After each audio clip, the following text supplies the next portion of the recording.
Praise the Lord. Hallelujah, hallelujah, hallelujah, praise the Lord. Hallelujah. 25వ తారీఖు 12వ మాసం 2024 సంవత్సరపు క్రీస్తు జయంతి యొక్క వర్తమానాన్ని వినడానికి వచ్చినటువంటి ప్రియులైనటువంటి సహోదరులైన మీ అందరికీ నా హృదయపూర్వకమైనటువంటి వందనాలు, అలాగే సంతస్ క్రిస్మస్ శుభాలు మీకు తెలియజేస్తూ ఉంటున్నాను. ముందస్తుగానే నూతన సంవత్సర శుభాలు కూడా మీకు తెలియజేస్తూ ఉన్నాను. Merry Christmas and wish you a happy and prosperous new year to you all. మీ అందరికీ నా హృదయపూర్వకమైన క్రిస్మస్ మరియు నూతన సంవత్సర శుభాలు తెలియజేస్తూ ఉంటున్నాను. వాక్యంలోకి వెళదాం. క్రిస్మస్ లో if there is no Christ, that is not Christmas.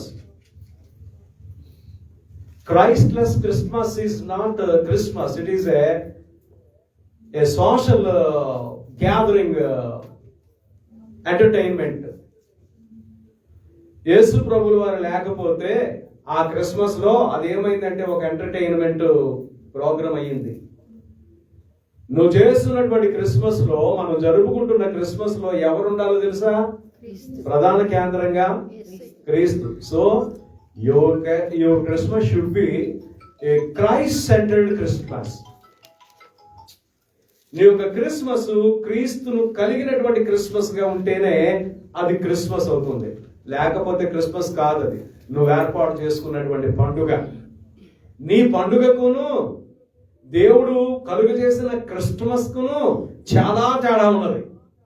బట్టలు కొనుక్కుంటే, బంగారం కొనుక్కుంటే, రంగులు వేసుకుంటే, ఇళ్ళకి పిండొంటలు వండుకుంటే క్రిస్మస్ కాదది. రక్షకుడైనటువంటి యేసుక్రీస్తు నీ కుటుంబంలో, నీ జీవితంలో, నీ భర్త జీవితంలో, నీ భార్య జీవితంలో, నీ పిల్లల జీవితంలో ఉన్నాడా లేడా, అది క్రిస్మస్. ప్రార్థన చేసుకుందాం, వాక్యంలోకి వెళ్దాం. ప్రేమ నమ్మకం కలిగిన తండ్రి, వందనాలు.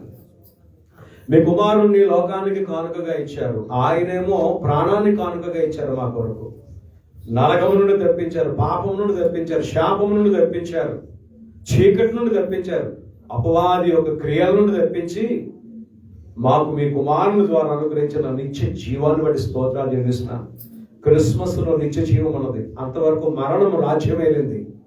మరణ బలము గలవానిని జయించి, ఎదురించి, నశింపచేసి ఆ కడపట శత్రువు అయినటువంటి సాతాన్ని మీరు మాకు ఇచ్చినటువంటి వెలుగుకరమైన ఈ సంతోషకరమైన క్రిస్మస్ నుండి స్తోత్రాలు. వాక్యం వినడానికి బిడ్డలు వచ్చారు ప్రభా. ఎన్నో ప్రయాసలకు ఓడ్చుకొని ఆయా ప్రాంతాల నుంచి వారిని నిశ్చయంగా వాక్యంతో మాట్లాడి వారిని ఈ రోజు మీరు ఇంటికి పంపించబోతున్నందుకు స్తోత్రములు చెల్లిస్తూ, ఇదిగో స్థానికంగా వాక్యం వింటున్నటువంటి బెతెస్దా ఇండో కోవిడ్ మినిస్ట్రీస్ ను బట్టి, దూర తీరాలను బట్టి, వాక్యాన్ని వీక్షిస్తున్నటువంటి బిడ్డలను బట్టి కూడా స్తోత్రములు చెల్లిస్తున్నాను ప్రభా. ఎవరికి క్రిస్మస్ ఆనందం లేదో, ఎవరికి క్రీస్తు జన్మించినటువంటి ఆనందం వారి కుటుంబాల్లో, జీవితాల్లో లేదో జ్ఞాపకం చేసుకోమని కోరుతున్నాను ప్రభువా. మీలో నివసించుట క్రిస్మస్. యేసునామని అడిగి ప్రార్థిస్తున్నాం తండ్రి, ఆమేన్. ప్రభునందు పిల్లరా, ప్రభు అయినటువంటి యేసుక్రీస్తు శుభనామాన్ని మీ అందరికీ మరొకసారి దేవుని దాసులుగా వందనాలు తెలియజేస్తూ ఉంటున్నాను. ఎన్నో ఉత్సవాలు మన జీవితాల్లో మన తలల మీద నుండి వచ్చి వెళ్ళిపోతున్నాయి, అనేకమైన ఉత్సవాలు. అయితే ఏ ఉత్సవం కూడా మనకు శాశ్వతమైన సంతోషము, ఏ ఉత్సవం కూడా శాశ్వతమైనటువంటి ఆనందము, సమాధానము మనకు ఇవ్వలేమండి. శాంతి, నెమ్మది కేవలం యేసుక్రీస్తులో నిలిచి ఫలించడం మాత్రమే మనకు నిజమైనటువంటి ఉత్సవం అవుతుంది, సంతోషం అవుతుంది. అనేక మంది ధనవంతులు ఉన్నారు, ధనికులు ఉన్నారు, అనేక మంది ఆయా రంగాల్లో పేరు ప్రఖ్యాతులు కలిగిన వారు ఉన్నారు. వారికి క్రీస్తు లేడు. ఆ కారణం చేత వారి జీవితాల్లో ఏమి లేదని మనం అనుకోవాలి. నెమ్మది లేదు, సమాధానం లేదు. క్రీస్తు లేని జీవితం, క్రీస్తు లేని కుటుంబానికి ఏముండదంటే నెమ్మది ఉండదు, సంతోషం ఉండదు. అందువల్ల నువ్వు క్రీస్తును కలిగి ఉన్నావా లేదా అన్నది చాలా ప్రాముఖ్యమైనటువంటి అంశం. కనుక క్రిస్మస్ కు వచ్చినటువంటి మనం మొట్టమొదటిగా ఒక ప్రశ్నను మనం వేసుకోవాలి. నా జీవితంలో, నా హృదయంలో క్రీస్తున్నాడా? నా హృదయంలో, నా జీవితంలో, నా కుటుంబంలో క్రీస్తు ఉంటే నా పరివర్తన, నా ప్రవర్తన, నా జీవితం ఎలా ఉంటుంది అనేది ఒక ఆలోచన మనకు కలిగి ఉంటాం. రక్షించబడతాం. రక్షించబడటం అంటే సింపుల్గా ఏమనుకుంటామంటే బాప్తిస్మం తీసుకోవడం. బాప్తిస్మం తీసుకోవడమే రక్షించబడటం కాదు. యేసుక్రీస్తు యొక్క ఉచితంగా అనుగ్రహించే పరిశుద్ధాత్మను పొందుకోవడం కూడా మనకి ఏమవుతుందంటే రక్షించబడడానికి అది రెండో మెట్ట సాదృశ్యం అవుతుంది. పిమ్మట అపోస్తలుల బోధ, ప్రార్థన, సహవాసం, రొట్టె విరుచుట, ఇదేంటంటే క్రమముగా జరగవలసినటువంటి కార్యక్రమాలు మన జీవితాలలో. చాలా మంది చూడండి ఒక క్రిస్మస్ రోజు కనపడతారు, చాలా మంది చూడండి జాన్యువరి 1 రోజున కనపడతారు, చాలా మంది చూడండి ఆ యొక్క గుడ్ ఫ్రైడే రోజు కనపడతారు, ఆ యొక్క ఈస్టర్ రోజు కనపడతారు. వారెవరి దాకా ఎందుకు లేండి, కోపం వస్తుంది. మా ఇంట్లోనే అన్నలు వదినలు ఉండేవారు, పెద్ద కుటుంబం మాది. మా వదినలు అనేవారు మేము క్రిస్మస్కి వెళ్తాం అనేవారు. మేమేం చేయాలంటే మీరు ఇంటి దగ్గర కాపలా ఉండండి అనేవారు. మా వదిన వాళ్ళందరూ పిల్లలు తీసుకుని క్రిస్మస్కి వెళ్ళేవారండి. మా అన్నయ్య వాళ్ళు ఏమో వేసేవాళ్ళు, ఈయన వాళ్ళు ఏమో మామూలుగా ఉండేవారండి. కర్రట్టుకొని కోళ్ళని కుక్కల్ని కొడితే ఇంటి దగ్గర ఉండేవారు. ఏమి తాళాలు వేసుకుని మందిరానికి వెళ్ళిపోతే ఏమన్నా వెళ్ళిపోతే ఆ రోజుల్లో ఏమైనా డైమండ్స్ కానీ గోల్డ్ బిస్కెట్స్ కానీ ఉన్నాయి వాళ్ళ దగ్గర? ఏమీ లేవండి. అదొక వంక, మందిరానికి వెళ్ళడానికి వంక. అయితే ఈ ఆడవాళ్ళు ఈ బెటాలియన్ ఏమో జాన్యువరి 1 మానేస్తే మగవాళ్ళు ఏం చేసేవారంటే వెళ్ళేవారండి. వెళ్ళిపోయి ఆరాధనలో కూర్చునేవారంటే లేదండి. మన మందిరాలు తెలుసు కదా, గోడల దగ్గర నిలబడే ఉంటారండి. అలాగే ఎంతసేపు భిక్షగాళ్ళలాగా. ఇప్పుడు మీరు మాలి అవుతారు. ఇప్పుడు కొంచెంసేపున్నాక అక్కడ చాలా మంది భిక్షగాళ్ళు ఉంటారు, ఆత్మీయ భిక్షగాళ్ళు. మిమ్మల్ని చూడటానికి వస్తారు వాళ్ళు అక్కడికి. అర్థమైందండి? మిమ్మల్ని చూడటానికి, కలుసుకోవడానికి, మాట్లాడడానికి మేము ఏదో నక్కెత్తిపోద్దు కుక్క ఎత్తిపోద్దు అన్నట్టుగా అక్కడికి వస్తే అక్కడ నిలబడతారు. వాళ్ళకి ఏం అక్కర్లేదో తెలుసా అండి? రక్షణ అక్కర్లేదు, యేసుక్రీస్తు అక్కర్లేదు, నిజమైన క్రిస్మస్ అక్కర్లేదు వాళ్ళకి. ఏ పావులు చెందుతావు, ఏ దశలో ఉన్నావు అనేది క్రైస్తవ జీవితంలో చాలా ప్రాముఖ్యమై ఉంటున్నది. ఒకే జీవితం మనకి. మనుషులందరూ ఒకసారి చచ్చిపోవాలని దేవుడు నియమించాడు. హెబ్రీలు రాస్తూ హెబ్రీ పత్రికలో రాశాడు. ఈ ఒక్క జీవితంలో కనీసం కొన్నిసార్లు అయినా దేవుని గురించి మన మాటలు వినకపోతే ఇక రక్షణ అనుభవం ఎక్కడి నుంచి వస్తుంది? ఇక నీ జీవితంలో పరివర్తన ఎక్కడ వస్తుంది? నీ జీవితంలో పాపం ఎక్కడ పోద్ది? ఇక నువ్వు క్షమించబడతావా? పరలోకానికి ఎత్తబడతావా? ఎత్తబడే గుంపులో నువ్వు ఉండగలుగుతావా? మానవ పద్ధతులు దైవోపదేశాలుగా భావించకూడదు. మానవులు కల్పించినవి చాలా ఉన్నాయి. క్రిస్మస్ చెట్టు గురించి పత్రికలు ఎక్కడ రాయబడలేదు, సువార్తలు ఎక్కడ రాయబడలేదు, నక్షత్రం గురించి ఎక్కడ రాయబడలేదు, బుడగల గురించి, బహుమానాల గురించి ఎక్కడ రాయబడలేదు. ఎవరో దైవజనులు అందంగా ఉంటుందని డెకరేట్ చేశారు. కానీ ఇప్పుడు క్రీస్తుని వదిలేశారు, క్రిస్మస్ చెట్టుకి పూజిస్తున్నారు. క్రీస్తుని వదిలేశారు, నక్షత్రానికి పూజిస్తున్నారు. క్రీస్తుని వదిలేశారు, బుడగల్ని, బొమ్మల్ని, వాటిని పూజిస్తున్నారు. ఇంకా కొంతమంది ప్రభునందు పిల్లరా శాంటా క్లాస్ గారు ఉన్నారు కదా, ఆయన్ని పూజిస్తున్నారు. కొంతమంది మరియమ్మను పూజిస్తున్నారు, కొంతమంది యోసేపును పూజిస్తున్నారు, కొంతమంది హేరోదు గారిని, కొంతమంది జ్ఞానుల్ని, కొంతమంది గోళల్ని. ఇక మంది ఎవరిని పూజించకుండా తపేళాలను పూజించేవాళ్ళు చాలా మంది ఉన్నారు. ఏంటండి తపేళాలంటే? అర్థం కాలేదేమో, గ్రాంధిక భాష. వంట పాత్రలు ఉన్నాయి. ఎందుకంటే ఏముండుకోవాలా? క్రిస్మస్. ఏముండుకోవాలా? జాన్యువరి 1. ఏముండుకోవాలా? Good Friday. ఏముండుకోవాలా? ఈస్టర్ కదా. నా ప్రాణమా తినుము, త్రాగుము, సంతోషించుము, ఇంకా ఉంటే ఫ్రిడ్జ్ లో దాచుకున్నాము, మొరగ పెట్టుకొని తినుము. ఇది జీవిత పాఠం అయింది. కానీ అయ్యో దేవుడు యేసుక్రీస్తును లోకానికి ప్రేమగా ఇచ్చేశాడు కానుక. యేసుక్రీస్తు తన ప్రాణాన్ని ప్రేమగా ఇచ్చేశాడు. అర్థమైందా? నేనేమి ఇవ్వాలి? క్రిస్మస్ అంటేనే giving. What is the meaning of giving? What is the meaning of Christmas? Giving. The giving is nature of God. Giving is nature of God. So that is why Father he has given his son to the world. లోకానికి తన కుమారుని ఇచ్చాడు. Jesus Christ suffered himself and he died on the cross and he gave his life for us. ఆయన జీవితాన్ని ఆయన మనకు కానుకగా ఇచ్చేశాడు. సో రక్షించబడినటువంటి నువ్వేమిస్తున్నావు? కనీసం ప్రేమ కాస్త వండి చక్కగా అవి ఇవి నీ పక్క వాళ్ళకి ఏం చేయాలి? ఈరోజు యేసుప్రభుల వారి పుట్టినరోజు, నేను ఒక స్పెషల్ డిష్ తయారు చేశాను, తినండి. ఇగో 4 యాపిల్ తీసుకోండి, 4 ఆరెంజ్లు తీసుకోండి అనాలా కదా. అంతేగాని పనే లేదు మాకు, మా ఇబ్బందుల్లో మేము ఏడుతున్నాం, అప్పు చేయి అన్నట్లుగా అప్పు చేస్తున్నాం కదా. కోయిట్లు అన్నట్లుగా అప్పు చేస్తున్నామా లేదా? పెళ్ళిళ్ళకి ఇళ్ళలు కట్టినాక అక్కామాలకి అన్నట్లకి అప్పులు చేస్తున్నాం కదా. దేవుని పని కూడా ఏం చేయాలి? ఓ 10 దినాలు అప్పు చేస్తే మనం ఏమీ నష్టం పోం. దేవుడు తప్పకుండా మళ్ళీ ఇవ్వుడి మీకు ఇవ్వబడు. క్రిస్మస్ అనగా ఇవ్వడం. మీ పక్కోడికి మీ ప్రేమలా తెలియజేస్తారు. మీరేమో క్రిస్మస్ చేసుకుంటారు, క్రైస్తవులు అని తెలుసు, మీరేమి ఇవ్వరాయే. వాళ్ళు మీ పక్కోళ్ళు ఆయా పండగలకి ఏవో తెచ్చి పెడతా ఉన్నారు మీకు. నేను ఎవడో పెట్టాడు ఫేస్బుక్లో, దరిద్రంగా ఉంది, ఒక జోక్ పెట్టాడు. ఆ జోక్ ఎట్లా తెలుసు? ఒక కుర్రోడిని అడుగుతున్నాడు, అదేవిధంగా క్రిస్మస్ కదరా, స్పెషల్ ఏంటంటే ఏమి లేదురా అంటున్నాడు. అంటున్నాడు అందరి మీద పడి దొబ్బుతిండి వెళ్తావు కానీ ఆవిడకి ఏం పెట్టలేమో, మీ పండుగ పేరు చెప్పి అంటున్నాడు. చూసారండి, నాకు కూడా తగిలింది ఆ దెబ్బ, నాకు కూడా గుచ్చుకుంది. అవును కదా, క్రైస్తవుల మీద మనం ఏం చేయాలి? అవునండి, ప్రేమించాలి కదా. ఎన్నో సంవత్సరాలు బట్టి మీకు చెప్తున్నాను, ఖాళీ చేతులతో రాకండి పండగలకి, పబ్బాలకి, ప్రత్యేక దినాల్లో వచ్చేటప్పుడు, ఆరాధనలకు వచ్చేటప్పుడు ఒక యాప్లో ఒక ఆరెంజ్ మీకు 200 పిల్స్ అందరూ తీసుకొచ్చి పెద్ద పళ్ళెంలో పెట్టారు అనుకోండి, ఎన్ని పళ్ళు అవుతాయండి చెప్పండి? పనులు లేని వాళ్ళు ఉంటారు, ఇబ్బందుల్లో ఉన్నవాళ్ళు ఉంటారు, వ్యాధిగ్రస్తులు ఉంటారు, బాధగ్రస్తులు ఉంటారు, నెమ్మది లేని వాళ్ళు ఉంటారు. అమ్మా 2 పళ్ళు తీసుకెళ్ళరా, దేవుని సన్నిధి నుంచి వెళ్ళే బలం వాళ్ళకి. ఏంటండి? దేవుని సన్నిధి నుంచి వెళ్ళేయి బలం. ఓ పర్యాయం యుద్ధ సమయంలో దాక్కున్న దావీదు అంటున్నాడు, ఆ యొక్క ఏమిగేది వనంలో ఉన్నాడు, అయ్యా బెత్లెహేము బావిలో ఉన్న నీళ్ల మీద యాకోబు తవ్వించిన బావిలో కొన్ని నీళ్లు తాగాలని ఉంది నాకు, ఎవరైనా వెళ్ళి తెస్తారా అని అడుగుతున్నాడు. ఎందుకంటే ఆ నీళ్లు తాగితే ఏమొస్తుంది అనుకుంటాడు తెలుసా? తను ఆత్మీయ బలం. శూర్లు వెళ్ళి కొంతమందిని చంపి అదేవిధంగా రక్తం వచ్చిన చేతులతో నీళ్లు తెచ్చిచ్చారట. వాళ్ళని చూసి కన్నీరు గాడుస్తున్నాడట దావీదు. నేను నీళ్లు అడిగాను, ఆ నీళ్ల కోసం మీరు వెళ్ళి బెత్లెహేము ఎంతో మందితో యుద్ధం చేసి, ఎందుకంటే దావీదుని చంపడానికి శత్రువులు పెట్టాడు సౌలు అక్కడ. అందుచేత వాళ్ళని చంపితేనే కానీ బెత్లెహేములోకి వెళ్ళడానికి ఉండదు, ఆ దావీదు బావి దగ్గరికి వెళ్ళడానికి ఉండదు, ఆ నీళ్లు తేవడానికి ఉండదు.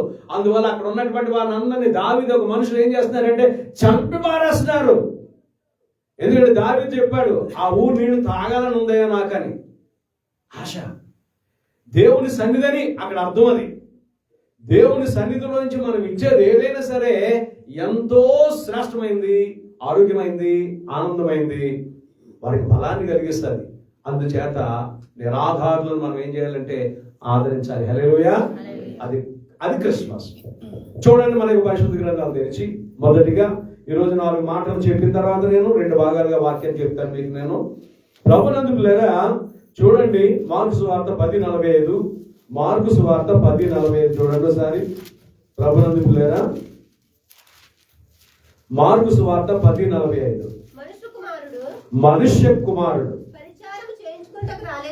పరిచారము చేయించుకున్నట్టుకు రాలేదు గాని పరిచారం చేయుటకును అనేకులకు ప్రతిగా విమోచన క్రయధనముగా తన ప్రాణమును ఇచ్చుటకు వచ్చెనను.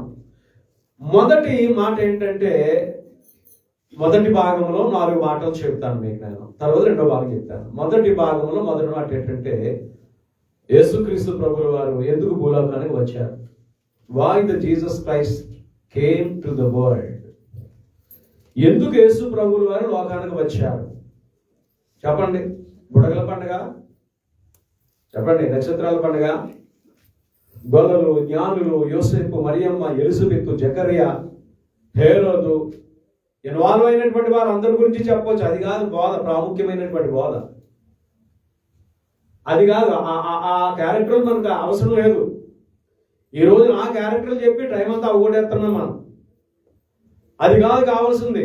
ప్రాముఖ్యమైనటువంటి వర్తమానం ఏంటి? What is the important message in the Christmas? What is the important message in the Christmas eve? ఆ క్రిస్మస్ లో దాగినటువంటి ప్రాముఖ్యమైనటువంటి వర్తమానం అదే చెప్పాలంటే, నీకు ఇష్టం ఉన్నా ఇష్టం లేకపోయినా. ఎందుకంటే ఆయన భూలోకానికి ఎందుకు వచ్చాడు అది తెలియజేయాలి. ఇక్కడ దేవుని యొక్క వాక్యం సెలవుపడతా ఉన్నది. మార్కు సువార్త 10:45 మనుష్య కుమారుడు పండగ జరిగించడానికి రాలేదు. మనుష్య కుమారుడు పండగ చేసుకోండి అని చెప్పడానికి రాలేదు. మనుష్య కుమారుడు ఎందుకు వచ్చాడు అది చెప్పయ్యా, దైవజనుడా దైవజనురాల సంఘానికి, లోకానికి, అన్యులకు. దేవుని అడిగినటువంటి వారికి నువ్వు చెప్పాల్సింది ఏంటంటే, why the Jesus Christ came to the world as a child. అందుకనే చెప్తాది లూకా 11:2-11, దావీదు పట్టణమందు మన కొరకు రక్షకుడు పుట్టి ఉన్నాడు, జన్మించి ఉన్నాడు. ఈయన ప్రభు అయినటువంటి యేసు క్రీస్తు. యేసు అంటే రక్షకుడు, క్రీస్తు అంటే అభిషిక్తుడు. ఈ వర్తమానాన్ని చెప్పాల్సిన వారంగా మనం ఉన్నాం. ఇదే చెప్పాలి. ఎందుకు మించి ఏదైనా చెప్తే వ్యర్థమైన మాటలు చెప్పి వారిని ఇంటికి పంపించినట్లే. ప్రజలు ఎందుకు వచ్చారంటే క్రిస్మస్ వర్తమానం వినడానికి. ఆ క్రిస్మస్ లో ఎవరు ఉండాలంటే క్రీస్తు ప్రధానాకర్షణగా ఉండాలి. అది క్రీస్తు కేంద్రిత కుటుంబంగా ఉండాలి, క్రీస్తు కేంద్రిత క్రిస్మస్ గా ఉండాలి. అక్కడ చెప్పబడేది ఏంటంటే రక్షకుడి గురించే చెప్పాలి. ఒకవేళ బలహీనంగా ఉన్నట్లయితే బలపరచబడతారు. ప్రభువుని ఎరగని వారైతే తెలుసుకుంటారు. అసలు యేసు ప్రభు యొక్క ప్రేమ వారికి తెలియకపోతే, రక్షణ తెలియకపోతే వారు తెలుసుకుంటారు. ఇది చెప్పాలి, ఇది మాత్రమే చెప్పాలి. వేరే ఏది చెప్పినా ప్రజల్ని మభ్య పెట్టడమే, మోసం చేయడమే. అటు క్రిస్మస్ ద్వారా దేవునికి కన్నీళ్లే గాని ఆనందము సంతోషముగానే కాదు. క్రిస్మస్ అంటే ఏంటంటే రక్షకుడు నీ కొరకు జన్మించిన దినం. నీ కొరకు నీ రక్షకుడు జన్మించిన దినం. మన కొరకు రక్షకుడు జన్మించిన దినం. అదే చెప్తున్నాడు ఆ 10:45 లూకా. ఏమంటున్నాడంటే, మనిషి కుమారుడు పరిచారం చేయించుకున్నట్టుకు రాలేదు గాని పరిచారం చేయుటకును అనేకులు ప్రతిగా విమోచన క్రయధనముగా తన ప్రాణమును ఇవ్వడానికి వచ్చాడు. మొదటిది ఏంటో తెలుసా అండి? మన పాపములను పరిహరించుటకు సిలువలో విమోచన క్రయధనముగా తను తాను సమర్పించి చనిపోయి మనలను దేవునితో సహవాసమునకు జతపరచుటకు గాను, కోల్పోయినటువంటి సహవాసమును తిరిగి నెలకొల్పుటకు గాను, ఏ ప్రేమనైతే మనము తప్పిపోయామో, ఏ ప్రేమనైతే పోగొట్టుకున్నామో తిరిగి ఆ ప్రేమను మనకు అనుగ్రహించుటకు గాను కుమారుడైనటువంటి క్రీస్తును తండ్రి అయినటువంటి దేవుడు లోకానికి పంపించాడు. ఇది reason. This is not a season for celebration. There is a great reason in this season. ఈ యొక్క సీజన్ ఏంటంటే పండగ చేసుకోవడానికి కాదండి. There is a reason. ఒక కారణం ఉంది. ఆ కారణం ఏంటో తెలుసా అండి? రక్షకుండు దయించినాడట. ఎంత రమ్యంగా పడుతున్నావు. ఆ రక్షణ నీకుందా? ఆ రక్షణలో నువ్వు కొనసాగుతున్నావా? దావీదు భక్తుడు అంటున్నాడు, నీ రక్షణ ఆనందాన్ని నూతనంగా నా హృదయంలో మరలా. ఎప్పుడో పోయింది కదా, ఎప్పుడో పోయింది కదా. ఇప్పుడు ఏమంటున్నాడో తెలుసా? దేవుని సన్నిధికి ప్రార్థన చేయడానికి వెళ్ళినప్పుడల్లా అడుగుతున్న మాట ఏంటో తెలుసా? నీ రక్షణ ఆనందాన్ని నాకు నూతనంగా పుట్టించు. ఏ మనిషికైతే ప్రతి ఉదయం రక్షణానందం నూతనంగా పుడతా ఉంటుందో ప్రతిరోజు వాళ్ళకి Christmas. Everyday is Christmas for them. ప్రతిరోజు క్రిస్మసే. బికాస్ ఎందుకంటే వారి హృదయాల్లో ఎవరున్నారంటే Jesus born in their hearts. వారి హృదయాల్లో యేసు ప్రభు జన్మించున్నాడు కనుక they celebrate everyday like Christmas. ప్రతిరోజు వారు క్రిస్మస్ గా జరుపుకోవడానికి సంకోచించరు. నామకార్థ క్రైస్తవులు, వేషధారణ క్రైస్తవులు ఏం చేస్తారండి చెప్పండి? Happy Christmas, merry Christmas, yearly once. సంవత్సరం ఒకసారి చెబుతారు వారు. కానీ నిజమైన క్రిస్మస్, నిజమైన క్రైస్తవులకి డైలీ, రోజు. నేను దేవుడు అంటున్నాడు, నా కుమారుడు నా కుమార్తె రోజు క్రిస్మస్ చేసుకో. మీరు అంటున్నారేమో, అనుకుంటున్నారేమో, అయ్యారు జేబులో డబ్బులు ఉంటే నాకు రోజు క్రిస్మస్ అండి, అలాగే అనుకుంటున్నారు మీరు. అవునా? డబ్బు రోజు ఉంటే రోజు క్రిస్మస్ అని. మీ జేబు నిండా డబ్బు ఉందండి, బీపీ షుగర్లు బాగా అయిపోయాయండి.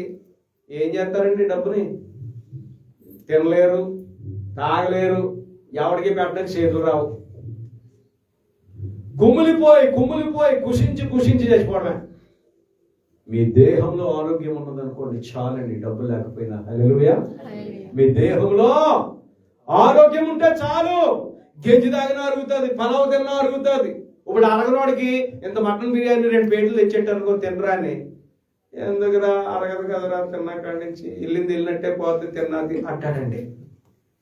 తిన్నది తిన్నట్టే వెళ్ళిపోతే ప్రయోజనం ఏముంది? అరిగేవాడు కట్టండి. ఆ అరిగేది ఎవడికంటే ఆరోగ్యం ఉన్నవాడికి. ఆయన అర్ధరాత్రి అయినా తినేస్తాడు, అవరాత్రి అయినా తినేస్తాడు. కొంతమంది అంటారు నాతో ఏడైతే ఏం తినగలరు అంటారు. యవనస్తులాగే కనపడతారు, డైలీ వేసుకొని కర్మలు కట్టాను. కానీ వాళ్ళు అంటారండి ఏడైతే తినగలరు అంటారు. ఏమమ్మా అరగదండి నాకు, ఇలా చూడడానికి నిక్షేపంగా ఉన్నావు. ప్రాబ్లం ఉంది వాళ్ళకి. ఆ ప్రాబ్లం ఏంటంటే డైజెషన్ ప్రాబ్లం అరగదానికి.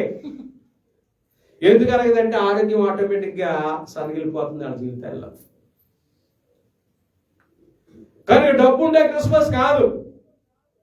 బలం ఉంటే, శక్తి ఉంటే, ఆరోగ్యం ఉంటే, దేవుడిచ్చిన జీవం ఉంటే రోజు క్రిస్మస్. హల్లెలూయా, హల్లెలూయా. కానీ యేసు ప్రభు ఎందుకు వచ్చారు? మొదటి మాట ఎందుకు వచ్చారు? మన పాపములను పరిహరించడానికి సిలువలో విమోచన క్రయంగా తను తాను సమర్పించుకోవడానికి వచ్చాడు. ఎందుకు వచ్చారు యేసు ప్రభు వారు? మొదటి మాట జ్ఞాపకం పెట్టుకోవాలి క్రిస్మస్ దినాన్న. చెప్పండి. మన పాపములను పరిహరించుటకు సిలువలో విమోచన క్రయధనంగా తను తాను సమర్పించుకోవడానికి ఈ లోకానికి వచ్చారు. హల్లెలూయా. రెండో మాట చూద్దాం మనం. చూడండి ప్రభునందుకులారా, 2 కొరింథీ 5:19 చూద్దాం. 2 కొరింథీ 5:19 2 కొరింథీ 5:19 మనం చూద్దాం. చాలా మాటలు మనం మాట్లాడుకోవచ్చు కానీ మరి సమయాతీతాన్ని బట్టి చెప్పండి. 2 కొరింథీ 5:19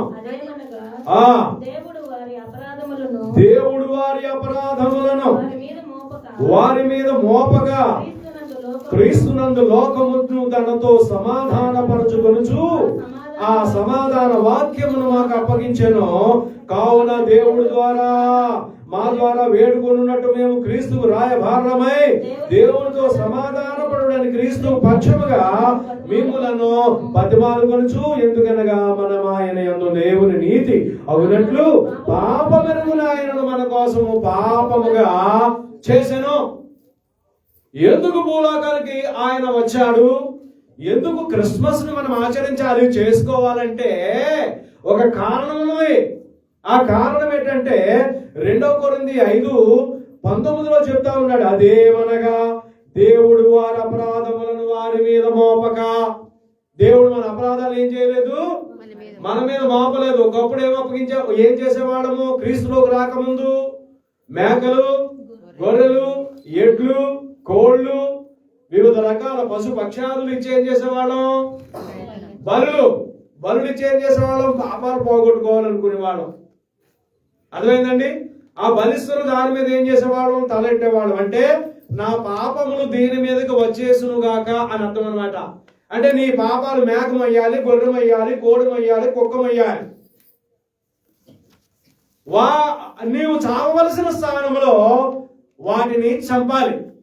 చూడండి, ఇళ్ళ దగ్గర ఇప్పటికే ఉంది ఆ ప్రక్రియ. కోడిని కోస్తాడు, కోసిన తర్వాత చెంపట్టుకుని నీళ్ళు నిలబడి బుర్రమ తీసి పలకమ్మ పలకమ్మ పలకమ్మ పలక అంటుంటారు. అది నోరు తెరిచింది అనుకోండి, ఇలాగా నా పాపాలు పోయే క్షమించబడ్డాయి. కోడి పలుకుతుందా? తెగబడినటువంటి గొర్రె తల పలుకుతుందా? తెగబడినటువంటి మేక తల పలుకుతుందా? ఎద్దు తల పలుకుతుందా? పలకదు కదా. నీ పాపాలు ఏమి పలకో. నీ పాపాలకు నువ్వే నిష్కృతి చేసుకోవాలి. నీ పాపాలు నువ్వే శుద్ధి చేసుకోవాలి. ఇప్పుడు మీ గాయం ఉందండి, నా కాలు మీద ఆయింట్మెంట్ రాసుకున్నాను అనుకో, నా ఎదురుకుంటా నిలబడు, నీ కాలు మీద గాయం పోద్దండి, నా కాలు మీద నేను ఆయింట్మెంట్ రాసుకున్నాను అనుకో, పోద్దండి. పుండు ఉన్నోడికే రాయాలి కదా, అంతేనండి. పుండు, ఆ పుండు ఏంటో తెలుసా? క్యాన్సర్ పుండు. పాపం అనేది ఏంటో తెలుసండి? క్యాన్సర్ పుండు అండి. దానిని మనము వాక్యం ద్వారా, ప్రార్థన ద్వారా, దేవుని భయభక్తుల ద్వారా కొంచెం కొంచెం మనమే తగ్గించుకోవాలి. మీ పాపం ఎవడు తగ్గించలేడు, నా పాపం ఎవడు తగ్గించలేడు. నా పాపాన్ని మీరు మోయలేరు, మీ పాపాన్ని నేను మోయలేను. మనందరి పాపములు ఒకే ఒక ఆయన మోసాడు. అదిగో చెప్తున్నాడు, అదే మనగా దేవుడు వారి అపరాధాల వారి మీద మోపక క్రీస్తునందు లోకమును తనతో సమాధానపరచుకొనెను. వ్యతిరేకంగా ఉన్నది లోకము దేవునికి. పాపం చేసి ఆదాము అవ్వలను బట్టి లోకమంతా చెడిపోయింది. అయితే ఆ లోకాన్ని మళ్ళీ సమాధానపరచుకోవాలని, ప్రేమించాలని, తనతో పాటు నిత్యత్వంలో యుగయుగాలు ఉండాలని, ఏం చేయాలని దేవుడు అనాది కాల సంకల్పం, ప్రణాళిక వేసి వేసి వేసి వేసి వేసి ఒక తీర్మానం చేశాడు. ఆ తీర్మానం ఏంటో తెలుసా? తన జనితైక కుమారుని లోకానికి కానుకగా ఇవ్వడమే. ఇది ఒకటే. ఇప్పుడు 10 మంది పిల్లలు ఉన్నారు, తల్లిదండ్రులు ఉన్నారు, ఇంట్లో పాపాలు ఎక్కువైపోయి ఎవరో పురోహితులు వచ్చి, అయ్యా మీ ఇంట్లో దిట్టంగా ఉన్నటువంటి మీ పెద్ద అబ్బాయి బలి ఇచ్చేసేయండి, మీ ఇంట్లో పాపాలు అందరూ పోతాయన్నారు అనుకోండి, ఇవ్వగలుగుతారండి? చెప్పండి. ఎవరైనా 4 కూతుర్లు ఉన్నారండి, ఒక్క కూతురుని దేవునికి అంటే ఇవ్వగలుగుతారా? ఇవ్వలేరండి. భయపడి చచ్చిపోతారు. మా పాపాలు మా మీదే ఉండను కానీ మేము మాత్రం ఈ పని చేయమంటారు. అందరూ గిజ్జోని మనసు ఉన్నవాళ్ళు, అబ్రహాం గారి మనసు ఉన్నవాళ్ళు ఇవ్వలేరు. గిజ్జోని కూతురు ఇచ్చేయడానికి బయలుదేరాడు యోఫ్తా. అలాగే అబ్రహాం గారు ఏం చేశారు? కుమారుని చేయడానికి వెళ్ళిపోయాడు. అందరూ అలాంటి వాళ్ళు ఉండరు. కానీ ప్రభునందుకులారా, మన పాపములు మన ద్వారానే పరిహరించబడాలనేది సిస్టమ్ ఉన్నట్లయితే అలాగే చేతురేమో, కానీ అది లేదండి.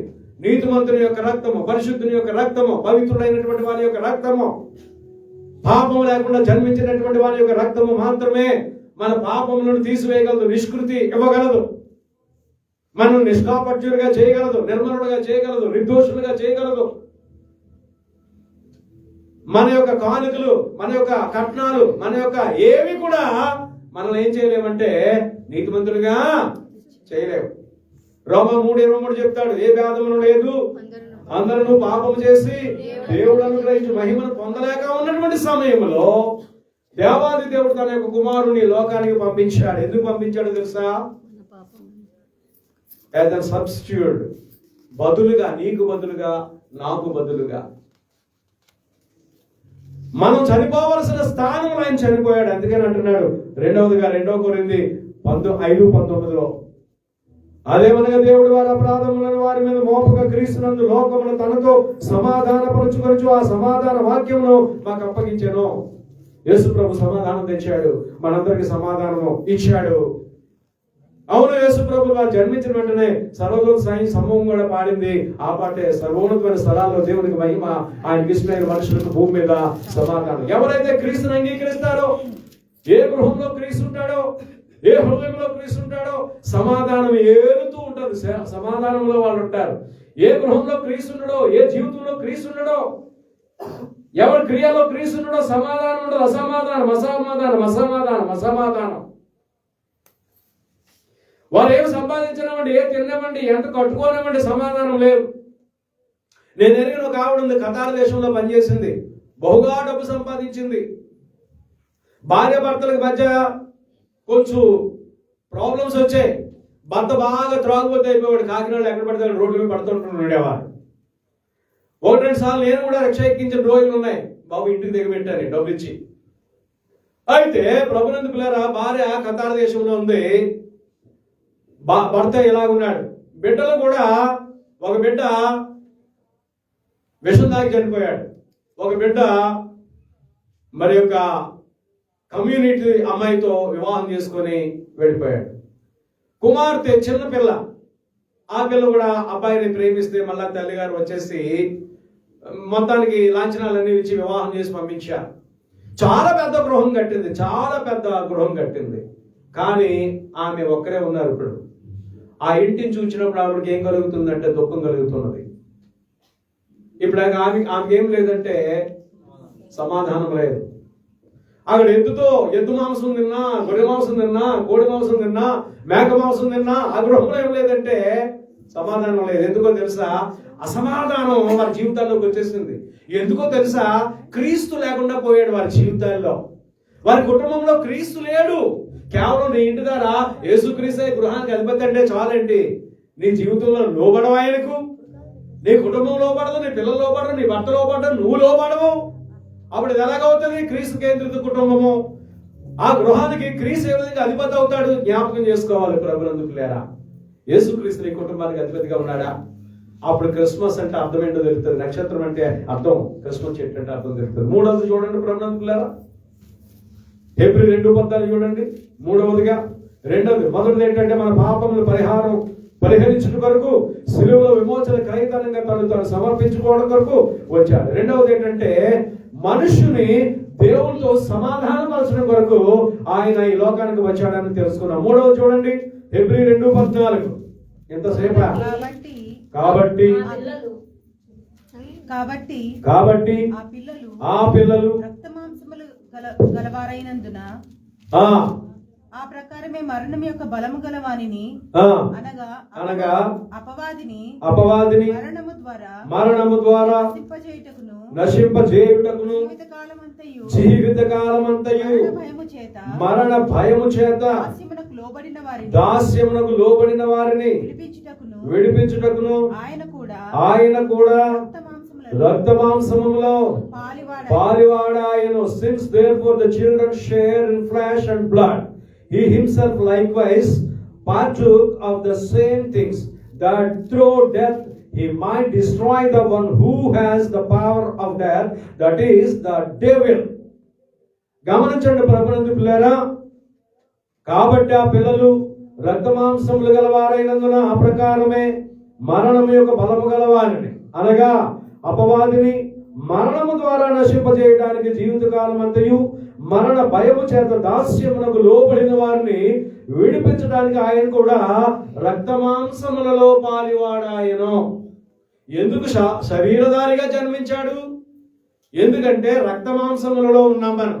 దేవుడిగా వచ్చాడు అనుకోండి, రాత్రికాల సమయంలో మన తల దగ్గరకు వచ్చి కూర్చొని, కుమారుడా దుర్గారావు గారు, నేను యేసుక్రీస్తుని అంటే అడిపోయి చచ్చిపోతారు. ముందు యేసుక్రీస్తు సంగతి అలా కూర్చొని చెప్ప పెట్టుకుని రాకండి ఎప్పుడు అంటారు పేరు.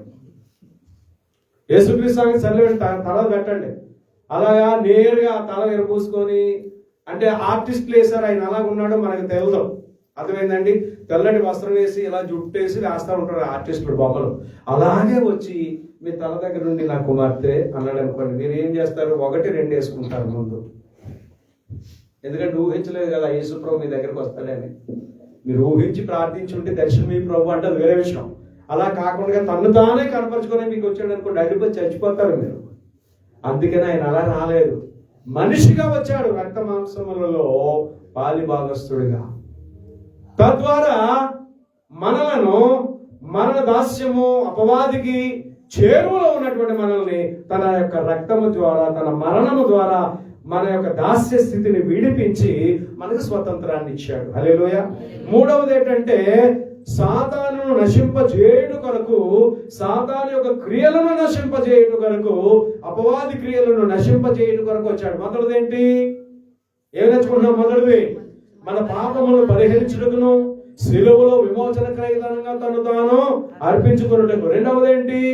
మనుషుల్ని దేవునితో సమాధానపరచడం కొరకు, సమాధానం పోగొట్టుకున్నాం. మూడవది ఏంటి? సాతానును నశింపజేయడం కొరకును, అపవాది క్రియలను నశింపజేయడం కొరకు. సాతాను నశింపబడలేదు అనుకోండి, అపవాది క్రియలు నశింపబడకపోతే ఏం చేస్తుంటాడు? సాతాను మనల్ని పాడు చేస్తూ ఉంటాడు. అందుకనే మరణమును, మరణ బలము గల వారిని, అపవాదిని, సాతాన్ని దేవుడు ఏం చేశాడో తెలుసా? నశింప చేశాడు. హల్లెలూయా, హల్లెలూయా, హల్లెలూయా. మనము కడగబడిన ముత్యాలమయ్యాం. మనం ఏమయ్యాము? కడగబడిన ముత్యాలమయ్యాం. మనం ఏమయ్యాము? కడగబడిన పుష్పాలమయ్యాము.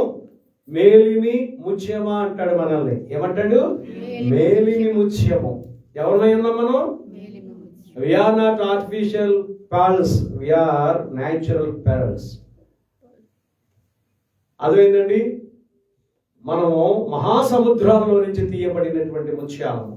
మహాసముద్రాలు అంటే కష్టాలు, ఇరుకులు, ఇబ్బందులు, ఇక్కట్లు, అక్కడి నుంచి తీసి నా కుమార్తె, you are a precious pearl, నువ్వు ఒక అమూల్యమైన ముత్యానివి, నీవు ఒక అమూల్యమైన ముత్యానివి, నా రక్తధారణ చేత నిన్ను నేను కడిగి ఉన్నాను. నా కుమారుడా, యు ఆర్ సో ప్రెషియస్, నువ్వు చాలా ప్రశస్తమైన వాడివి, నా రక్తధారణ చేత నిన్ను కడిగాను. మళ్ళా లోకం యొక్క నీడ నీ మీద పడనివ్వకు, అపవాది యొక్క క్రియలు నీ మీద పడనివ్వకు. నువ్వు నా కుమారుడు, నా కుమార్తె, you became a precious pearl, pearl, pearl, ఒక అమూల్యమైనటువంటి ముత్యానివి. ఎన్నో శ్రమలలో నుంచి తీయబడింది ఆ ముత్యము. నీవు ముత్యానివి, నీవు ముత్యానివి. దేవుడు నిన్ను అంటున్నాడు, అమ్మా నువ్వు మేలిమి ముత్యానివి, అయ్యా నువ్వు మేలిమి ముత్యానివి. అపవాది క్రియల నుంచి నిన్ను కడిగాను, సాతాను శోధన నుంచి కడిగాను, లోకంలో ఉన్న ఇరుకులు ఇబ్బందులు ఇక్కడి నుంచి కడిగాను, పేదరికం నుంచి కడిగాను, నానా రోగం నుంచి, వ్యాధుల నుంచి, బాధల నుంచి నేను కడిగానమ్మా, నువ్వు నా ముఖ్యమంటున్నాడు. What you are yourself. ఆలోచన చేయి. 4వది మనం చూద్దాం. చూడండి ప్రవృత్తులారా, యోహాను 3:16. యోహాను 3:16 మొదటి భాగంలో దేవుడు లోకమును ఎంతో ప్రేమించాడు కాగా ఆయన తన అద్వితీయ కుమారునిగా పుట్టిన వాని యందు విశ్వాసముంచు ప్రతివాడు నశింపక నిత్య జీవం పొందినట్లు ఆయనను అనుగ్రహించాడు. ఎందుకు అనుగ్రహించాడండి? మొదటిది ఎందుకు ఇచ్చాడు? మన యొక్క పాపాలన్నీ పరిహరించడం వరకు. రెండవది మనుషుల్ని దేవునితో సమాధానపరచడం వరకు. మూడవది సాతాను యొక్క క్రియలు మనలో నుంచి, కుటుంబాల నుంచి తీసేసి అపవాదిని నశింప చేయడం వరకు. నాలుగవది ఏంటంటే మొదటి భాగంలో ప్రభునందు ప్రియులారా వినాలి. నాలుగవది ఏంటో తెలుసా? విశ్వాసులకు నిత్య జీవమును దయచేయటానికి. ఏనండి? విశ్వాసులకు నిత్య జీవాన్ని దయచేయడానికి. క్రిస్మస్ లో 4 ప్రాముఖ్యమైన అంశాలు ఈ రోజు నేను మీకు తెలియజేస్తున్నాను, బోధిస్తున్నాను. మీకు గుర్తుండిపోవాలి. మొదటిది, మన పాపములను పరిహరించడానికి, శిలువలో తను తాను క్రయధనంగా అర్పించుకోవడానికి. రెండవది, పోగొట్టుకున్న సమాధానాన్ని తిరిగి పునరుద్ధరించి దేవుని సమాధానంలో మనల్ని అదుగా పెట్టడానికి. హల్లెలూయా. మూడవది ఏంటంటే సాతాను యొక్క క్రియలను లయపరచడానికి. సాతాను ఉన్నాడా లేడా? ఉన్నాడు అన్న వాళ్ళు అందరి చుట్టూ ఇప్పుడే ఉన్నాడు.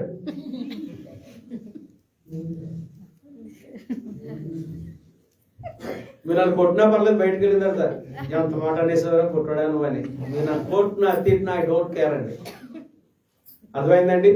ఎందుకంటే సాతానా సాతానా సాతానా అంటే రాత్రి పడుకున్నారు అనుకోండి, yes my precious child, I am always with you, why always.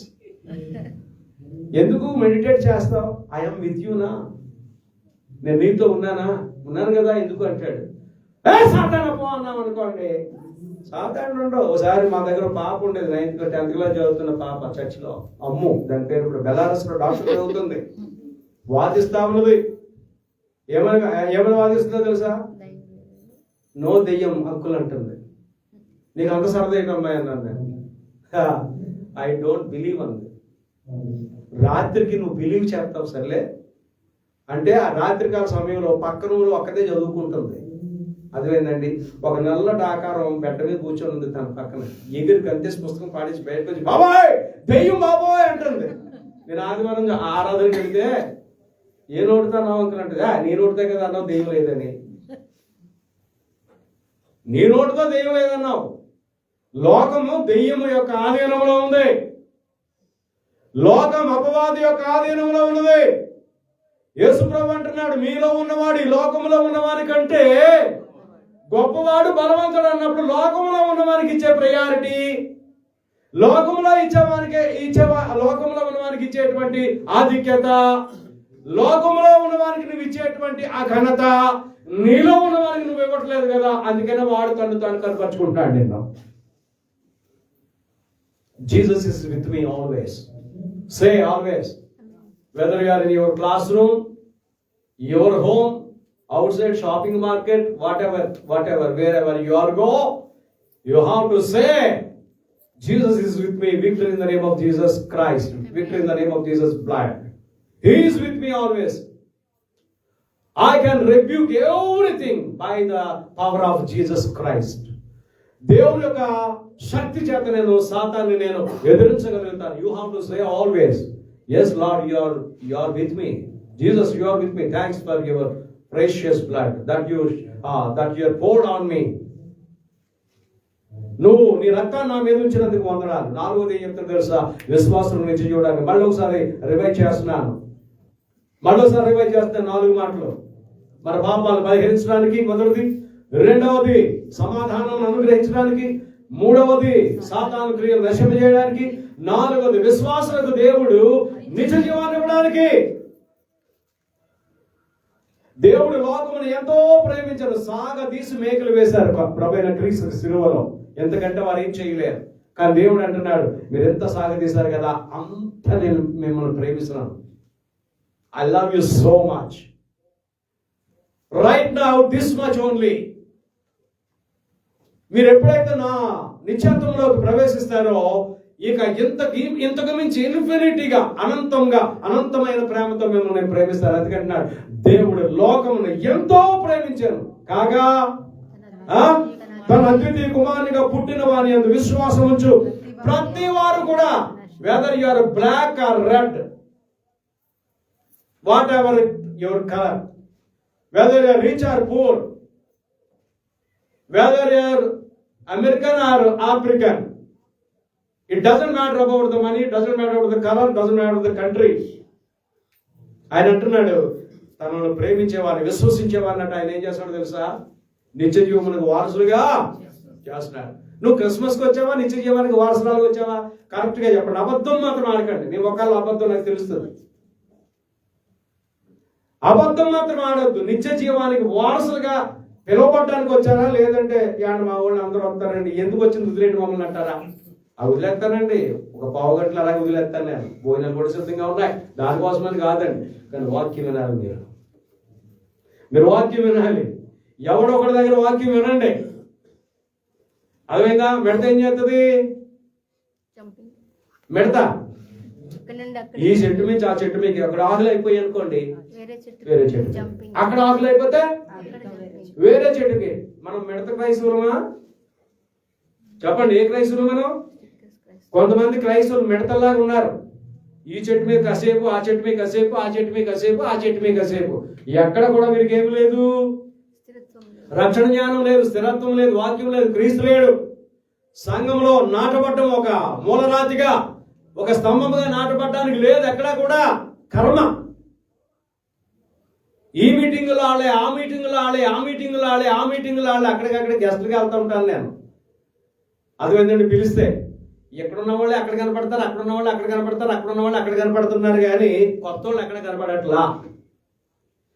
ఏళ్లే musicians, ఏళ్లే పాస్టర్లు, ఏళ్లే విశ్వాసులు, కొత్త లేరు, కొత్త రక్తం లేదు. మిడత తత్వం పోవాలి, మిడత క్రైస్తవ్యం పోవాలి. పాతుకుపో ఒక చోట, నాటుకుపో ఒక చోట. యాకోబు అంటున్నాడు, ఇదిగో రాత్రి గొప్ప కాలిచ్చావు, మహానయమని పేరెట్టాడు, నేను వెళ్ళిపోతున్నాను. వెళ్ళి చోటల్లో ఆహారం వస్త్రం ఇచ్చామనుకో, తిరిగి వచ్చేటప్పుడు ఇక్కడే నేను గుడి కట్టేస్తాను అంటున్నాడు. ఏమంటున్నాడు? ఇక్కడే నేను మందిరం కట్టేస్తాను అంటున్నాడు. అలాగని చెప్పి అక్కడ కడతాను అన్నాడు. 18 రాములను, సిరియాలను. లేదు, నువ్వు ఎక్కడికి దర్శనం ఇచ్చావో, ఎక్కడో నన్ను ఆవరించావో అక్కడ నేను గుడి కడతానన్నాడు. అక్కడికి వచ్చాడు. ప్రభుత్వం పిల్లల అక్కడ అంటున్నాడు, గుడి కట్టే ఉంటాడు తెలుసా?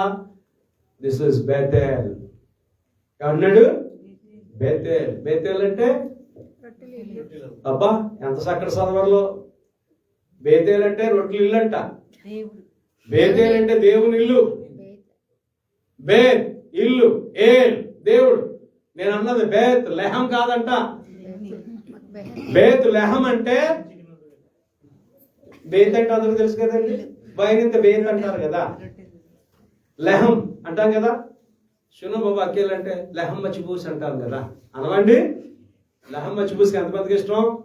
మనోడు ఇంటి దగ్గర కూడా వెళ్ళాడు, ఇప్పుడు ఒక ఇంట్లో ఉంటున్నాడు, మన ఎవరు బిడ్డ దొరుకుతూ ఉంటుంటుంది. హల్లెలూయా. మన అందరూ ఇడిచిపెట్టి ఒకటే తింటున్నాడు. బేత్ లెహం అంటే రొట్టెలు అంటారు, కానీ మాంసపు గృహం అని అర్థం. రొట్టెలు అన్నారు, అలాగంటే బాగోదని. లెహం అంటే మాంసం, బేత్ అంటే ఇల్లు. బేతేల్ అంటే దేవుని ఇల్లు, కానీ బెత్లెహేం అంటే మాత్రం మాంసపు గృహం అని, కొద్దువ ఉండదని. మనం ఇద్దరు ఉన్నా, ముగ్గురు ఉన్నా, మంచి మనస్సాక్షితో, యథార్థమైన పవిత్రమైన భయంతో దేవుని ఆరాధన చేస్తామనుకో, దేవుడు అన్నాడు. అర్థమైందండి? 18, 21, 22 అంటాడు కదా మత్తయి సువార్తలో, ఎక్కడ నా నామమున 2, 3 బిడ్డలు కూడి నన్ను ఆరాధిస్తారో వారి మధ్య నేను ఉంటాను. చూసారా, వాట్ ఏ గ్రేట్ కమిట్మెంట్ యాకోబు గారిది. ఇక్కడ నేను కడతాను దేవునికి మందిరం. మీకు వాక్యం అవసరం, మీకు గద్దింపు అవసరం. మిడత క్రైస్తవులాగా అక్కడెక్కడ మీరు ఎగరొద్దు. రెండోది, ఇంకో ప్రాణి చెప్తాను, కప్ప. తెలుసు కదా ఏంటండి? Frog. Frog. How many of you know about the frog? తెలుసా? ఇక పాపకే తెలుసట, ఇంకెవరికి తెలదంట. కప్పలు తెలుసా? బగ బగ బగ బగ బగ బగ బగ అంటుంటాయి కదా, మబ్బులు వేస్తుండగానే చినుకులు పడుతుండగానే ఆ కప్పలు అంటున్నాను నేను. ఎవరికి తెలుసు? అందరికి తెలుసా? సత్యబాబు తెలుసా? అంత సీరియస్ చూస్తున్నాడు.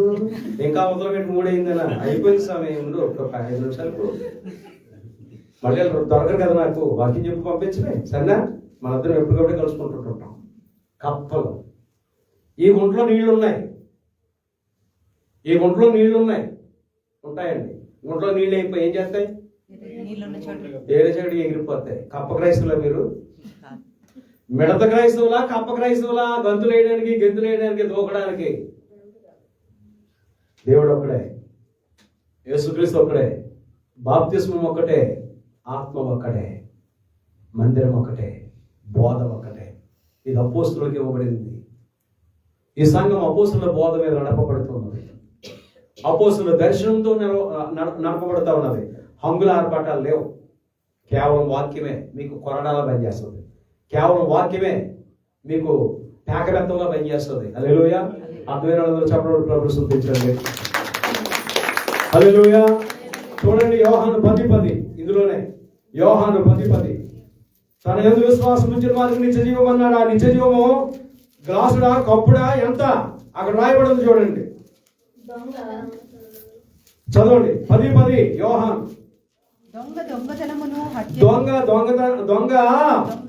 దొంగతనమును హత్యను నాశనమును చేయడానికి వచ్చిన కానీ మరి దేనికి రాడు.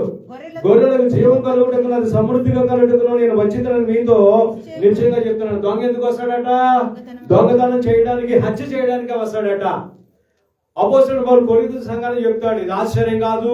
సాతాను వెలుగుదూత వేషం వేసుకొని వచ్చి ఏర్పరచబడినటువంటి వారిని అందరినీ, క్రైస్తవ పిల్లలందరినీ ఏం చేస్తున్నాడో తెలుసా? పాడు చేస్తా ఉన్నాడు. ఈ మధ్యన చూడండి, బాధకుడు ఎక్కడో ఉంటాడట, అమెరికాలోనో అండమాన్లోనో. ప్రతి చోట ఏం జరుగుతుందంటే తెర సంఘాలు కడతా ఉన్నారు. ఏం కడుతున్నారు? తెర సంఘాలు. ఏమంటే ఒక మాట చెప్తానండి, మీకు 10 గొర్రెలు ఉన్నాయండి, తెర సంఘం కట్టి ఆ తెర మీద హే హే హే అంటున్నట్టు, మేత వేస్తున్నట్టు, నీళ్ళు వేస్తున్నట్టు చేశారనుకోండి, ఆ గొర్రెలకు అక్కడ ఏమైనా మేత ఉంటుందా? నీళ్ళు అంతాయా? గొర్రెలు కాపురం ఏం చేయాలి? గొర్రెలు కాపురం ఏం చేయాలి? దగ్గరుండి మేత పెట్టి, నీరు పెట్టి, శత్రువు కానీ, దొంగ కానీ, మృగాలు కానీ, జంతువులు కానీ ఏమి అటాక్ చేయకుండా వాటిని ఏం చేయాలి? కాపాడాలి. కానీ దేవుని యొక్క సంఘం ఏమైపోతుందో తెలుసా అండి? వింత వింత ప్రవర్తనలకు లోనైపోతా ఉన్నది, గురైపోతా ఉన్నది. దాన్ని ఖండించేవాడు లేడు. అక్కడ ఏసీ ఉందని, చైర్లు బాగున్నాయని, సిస్టమ్ బాగుందని పెడతా ఉన్నారు, కానీ దేవుని వాక్యం కొరకు వెళ్ళట్లేదు. మీ స్థానిక సంఘాన్ని మీరు విడిచిపెట్టి, మీ స్థానిక సంఘ కాపరులు విడిచిపెట్టి, మీరు ఎక్కడో తెర సంఘం సినిమా చూసినట్టు పెడితే అది దేవునికి యోగ్యమైనది కాదు, దేవునికి ఇష్టమైనది కాదు, దేవుడు కోరుకున్నది కాదు. ప్రతి మందకి ఒక కాపర్ని పెడతాడు దేవుడు. అది చిన్న మంద, పెద్ద మంద అన్నది మ్యాటర్ కాదు. అది ప్రతి మందకి ఒక కాపర్ని పెట్టి వాడి వ్యాధి, బాధ, వాడి దుఃఖము, వాడి శోకము, వాడి సమస్య విషయాల్లో కూడా వాడికి తోడుగా ఉండి నడిపించని చెప్పి ఏం చేస్తాడంటే కాపర్ని పెడతాడు. అందుకనే భక్తుడైన దావీదు అంటాడు 23వ కీర్తనలో ఏమంటాడు? యెహోవా నా కాపరి నాకు. అది వాడు ఎవడో కాపరి అక్కడెక్కడో తెర మీద ఉండి చేస్తే వీడికి ఎలాగ బాగు మేలు, ఏ విధంగా ఆధ్యాత్మికంగా ఎదుగుదల ఉంటుంది గమనించండి ప్రభునందుకు లేరా. హల్లెలూయా, హల్లెలూయా. అందుకని అంటున్నాడు, నా గొర్రెలకు నేను జీవం ఎలా ఇవ్వడానికి వచ్చాను? సమృద్ధిగా ఇవ్వడానికి. ఏమండి మీరు వండుకున్నారండి, బూర్లు వండారు, అప్పుడప్పుడు నాకు బూర్లు పంపుతుంటుంటారు ఎవరన్నా సహోదరులు. వాళ్ళ మీద చక్కగా యాలకులేసి, కొబ్బరేసి, నువ్వులేసి ఎంత బాగుంటాయో 2 పంపిస్తారండి. ఫాస్ట్ గా కట్టిందండి, నాకు చిరాకిచ్చేద్దండి. నాకు పంపించినాడు డజన్ పంపించవచ్చు కదా. అంతే, పొరుగంటే అలాగే అడతారు, సూడు అంటారు. ఏమైనా డజన్ ఆడతారో 2 డజన్లు ఆడతారు, ఇగో బాబు అని చెప్పి పుట్టడు ఆడతారు ఎవడన్నా నాకు. కానీ ఏమంటే కొద్దిగా ఎక్కువ పెట్టారు అనుకోండి, నేను 4 తిని ఇతరులకు కూడా ఇగో మా అమ్మగారు పంపారని 2 అట్లా కొట్టరు కదా. కానీ అలా చేయరండి, 2, 3 అలా పెడతారండి. ప్రభునందుకు లేరా, 2, 3తో నాకు ఆకలి తీరదాం. సంతృప్తి, దేవుడు సంతుష్టిగా పెడుతున్నాడు. మనము కూడా పెట్టినప్పుడు ఎలా చేయాలో తెలుసా? సంతృప్తిగా పెట్టాలి, సంతుష్టిగా పెట్టాలి. పరమాన్నం పంపుతారు ఎంత, పాయసం పెడతారు ఎంత, పులిహారి కూడా ఇప్పుడే, అలా కాదండి. నేను దేవుని యొక్క ఇచ్చుట కొరకు చెప్తున్నాను. సమృద్ధిగా ఇస్తాడంటే జీవం. మనుషుల్లాగా ఎంత అంతంతా చేయడండి ఆయన. అర్థమైందండి. కనుక దేవుని పిల్లలమైనటువంటి మనము దేవుని యొక్క వాక్య ప్రకారంగా జీవించడము మహద్భాగ్యము. ఇశ్రాయేలు నీ భాగ్యము ఎంత గొప్పది. ఆలకించాలి. ఇశ్రాయేలు నీ భాగ్యము ఎంత గొప్పది. యెహోవా రక్షించిన నిన్ను పోలిన వారు ఎవరు? యేసు ప్రభు రక్షించాడు మనల్ని తన రక్తంతో. మనల్ని పోలిన వాళ్ళు ఎవరైనా ఉన్నారా? చెప్పండి. ఏం పాడాలా? చెప్పండి. సంతోషమే సమాధానమే, సంతోషమే సమాధానమే, సంతోషమే సమాధానమే, చెప్పనా సత్యమైన సంతోషం, చెప్పనా సత్యమైన సంతోషం. ఈ సంతోషము నీకు కావలనా? ఈ సంతోషము నీకు కావలనా? ఈ సంతోషము నీకు కావలనా? అలెలే యేసు రక్షకుడము, అలెలే యేసు రక్షకుడము. తెరువబడెను నా మనోనేత్రము, తెరువబడెను నా మనోనేత్రము, తెరువబడెను నా మనోనేత్రము. యేసు నాలో వచ్చినందున, యేసు నాలో వచ్చినందున సంతోషమే సంతోషమే సమాధానమే, సంతోషమే సమాధానమే. చెప్పనా సత్యమైన సంతోషం, చెప్పనా సత్యమైన సంతోషం, చెప్పనా సత్యమైన సంతోషం. హల్లెలూయా. క్రిస్మస్ కి వచ్చాము. ఏమొచ్చింది మనకి? చెప్పండి. ఏమొచ్చింది? ఎంత సంతోషము చెప్తారా? బయటికి వెళ్ళి ఓ బాబు 12 3 చంపేహాడు బాబు అక్కడ అంటారా? వెళ్ళి 12 అన్నాడండి, 3 అన్నాడండి, చంపేహాడండి, కుమ్మేహాడండి బాబు లోపలెట్టి అంటారా? నో. సంతోషమే సమాధానం. తెరవబడింది నా హృదయం, తెరవబడింది నా మనోనేత్రము. వాక్యం తెలుసుకున్నాను. ప్రభువులు వారు ఎందుకు వచ్చారు? 4 మాటలు చెప్పారు మా పొడి పాస్టర్ గారు. చెప్పుకోవాలి ఇంటికి వెళ్ళి మీరు. హల్లెలూయా, హల్లెలూయా. నవ్వండి నన్ను నేను తట్టుకుంటుంటేనే. అలాగే నన్ను నేను అనుకుంటుంటే ఎంత బాగా నవ్వేస్తున్నారో అనాలని ఉంది మీకు నిజంగానే. కానీ అన్నానికి భయం వేసి అందులో మీరు మిళితమైపోయి మమేకమైపోయి నవ్వేస్తున్నారు కదా. రెండో భాగం 5 నిమిషాలు చెప్పి నేను ముగిస్తాను. హల్లెలూయా. చూడండి. ప్రభునందు పిల్లరా 9:27 హెబ్రీలో రాయబడి ఉంది. మనుషులు ఒకసారి మృతి పొందవలనని నియమింపబడేను. దేవుని వాక్యము క్రిస్మస్ వాక్యం వింటున్నటువంటి నీవు ప్రశ్నించుకోవాలి. రెండవ భాగం ఏంటో తెలుసా? ఇందాక క్రిస్మస్ ఎందుకు చేసుకుంటున్నావో తెలుసా అని అడిగాను. ఇప్పుడు నేను అంటున్నాను, క్రైస్తవురాలుగా క్రైస్తవుడిగా న్యాయ తీర్పు దినమునకు నీవు సిద్ధంగా ఉన్నావా? మరి నాకు ఎవ్వరు పెట్టండి 35 ఏళ్ళండి, అజానుబాహుడండి, 35-40 ఏళ్ళు ఉంటాయండి. ఆయన పేరు సయీద్ గారండి. అర్థమైందా? గుండెల్లో నొప్పి వస్తుందని వెళ్ళాడండి సభా హాస్పిటల్కి. అది ఫస్ట్ స్ట్రోక్ అండి. అక్కడికి వెళ్ళిన తర్వాత సెకండ్ థర్డ్ కూడా ఒకే రోజులో వచ్చేసి చనిపోయింది. ఆయన నా కంపెనీ మందు, ఆయన పాకిస్తాన్. ఆయన ఎంత ఎత్తు మనిషి అండి. మన కీబోర్డ్ అనిల్ లాగా ఉంటాడు. ఎంతో ప్రేమిస్తాడు. ఎక్కడ చూడగానే ఆయన పాకిస్తాన్ అయినా పాస్టర్ సాబ్ కైసే అంటాడు. हमारे लिए प्रार्थना कर लो यार, थोड़ा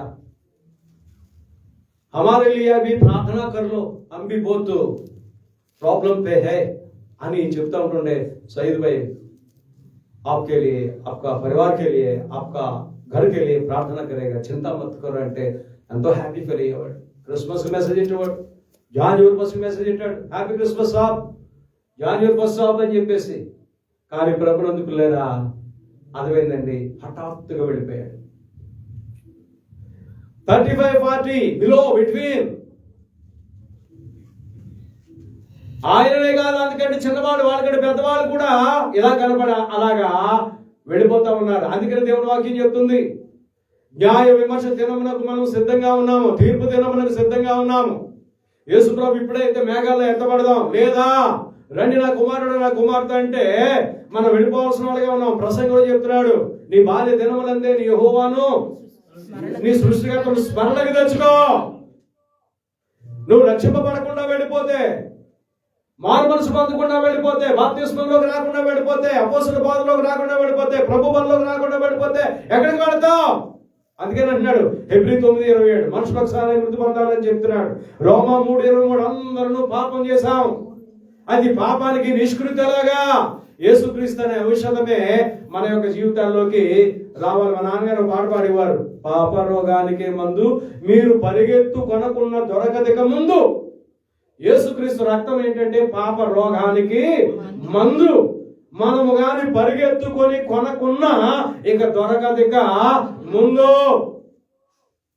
నువ్వు రక్షింపబడకుండా చనిపోయినట్లయితే, మారు మనసు పొందకుండా చనిపోయినట్లయితే, నామకార్థ క్రైస్తవుడిగా చనిపోయినట్లయితే నువ్వు రెండో స్థానంలో ఎక్కడ ఉండాలంటే నరకంలో ఉండాలి. అందుకని దేవుడు అడుగుతున్నాడు.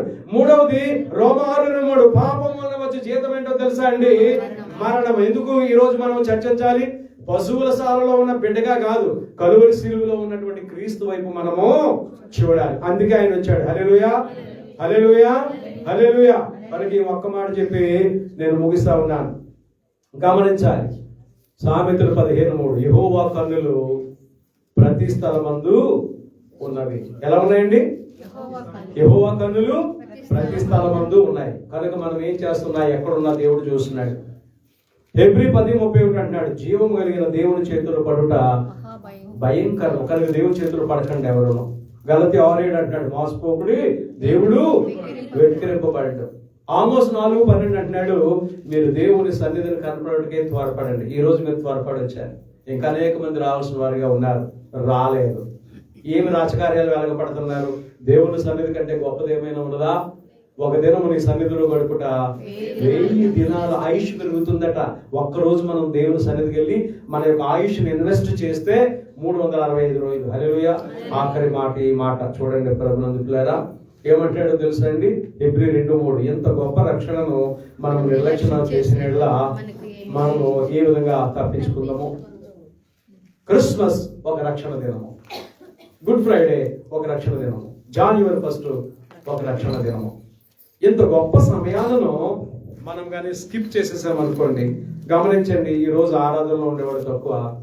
కువైట్ దేశంలో ఎంత పొడుగు బీచ్ ఉందో ఆ పొడుగునంతా మన వాళ్ళు ఉంటారండి. ఇప్పుడు ఏమండి ఎక్కడ జరుగుతున్నారండి వాళ్ళ క్రిస్మస్? చెప్పండి. ఎంత ఘోరం, ఎంత వేదన చెప్పండి. నువ్వు దేవుని సన్నిధిలో కనపడడం ఎంత ధన్యత, ఎంత ఆశీర్వాదకరం. అట్టి భాగ్యం నీకు దేవుడు ఇచ్చాడు. వాక్యం చేత హెచ్చరింపబడు, గర్తింపబడు, వాక్యాన్ని హృదయంలో తీసుకో. ఈ వాక్యం నేను కాచి కాపాడుతుంది. కష్ట సమయం వస్తుంది, శోధన సమయం వస్తుంది, వ్యాధి సమయం వస్తుంది, ఇరుగు సమయం వస్తుంది. అట్టి సమయంలో వాక్యం నేను ఏం చేస్తాను తెలుసా? రక్షిస్తుంది. ఒక మాట చెప్పి నేను ముగిస్తాను. 2 వ్యక్తులు ఎడారిలో నడిచి వెళ్తున్నారు కదా, ముగించారు. 2 వ్యక్తులు ఎడారిలో నడిచి వెళ్తున్నారు. ఎడారిలో ఎండ చాలా ఎక్కువ ఉంది, కాళ్ళు కాలిపోతున్నాయి, ఎడారది, త్రాగడానికి నీళ్ళు లేదు. వెళుతుండగా కొన్ని కోసుల దూరం ఒక చలివేంద్రం కనపడ్డదట. ఒక ఆయన గోచి పెట్టుకొని నీళ్లు ఇస్తున్నాడట. గోచి పెట్టుకొని ఏం చేస్తున్నాడు? నీళ్లు ఇస్తున్నాడట. ఇద్దరు అనుకుంటున్నారంట, మనం చాలా నిష్ఠాగరిష్ట కలిగిన మనుషులు కదా, మనం ఈ అప్రాచుల్లాగా ఉన్నాడు, లేదంటే ఇతను చూస్తే తక్కువ జాతుల్లా కనపడుతున్నాడు, ఇతను నీళ్లు తాగితే మనం మైల పడిపోతామేమో, అంట పడిపోతామేమో, వద్దు అని చెప్పేసి అనుకుంటున్నారట. అంటున్నాడట బీతో, వద్దురా బాబు, మనం నిష్ఠాగరిష్ఠులు, మనం ఇట్లా జరిగితే ఏదైనా అయిపోతేమో, మైల పడిపోతాం. బి అంటున్నాడట, ఆలోచన చేస్తున్నాడట, ఏళ్ళు కాళ్ళు కొట్టుకుంటూ సరే చెప్పేసి ఇవయా నీళ్ళని కడుపు నిండా తాగేశాడట. బి అతను చూసి దూరం అయిపోయాడట, మైల పడిపోయాడని. ఇద్దరు ఇక్కడ నీళ్ళు తాగి, నువ్వు తాగు, నువ్వు కూడా తాగన్నాడట. బి నువ్వు తాగే వల్ల చాలు, నేను తాగను, నేను, నువ్వు కూడా బయలుపడిపోయావు, వాని వల్ల అయిపోయావు అన్నాడట. ఇద్దరు కలిపి నడుస్తున్నారు. ఎక్కడ? ఎడారిలో. మహా ఎండ. ఒక చోట చెప్తాడు, మహా ఎండకు కాలిన అరణ్యంలో నీతో నేను స్నేహం చేశానని దేవుడు మాట్లాడుకుంటాడు. అయితే ఈ ఎడారిలో వెళతా ఉంటుండగా ఇంకా ప్రాణం శ్వాస వచ్చేసి వడదెబ్బకి నడవలేకపోతా ఉన్నాడు. బి అంటున్నాడట, అందుకే నేను నీళ్ళు తాగమన్నాను అంటున్నాడట. అయితే అదో విధంగా చూస్తున్నాడు. మొత్తానికి అలా వెళ్తా ఉన్నాడుగా పడి చనిపోయాడు.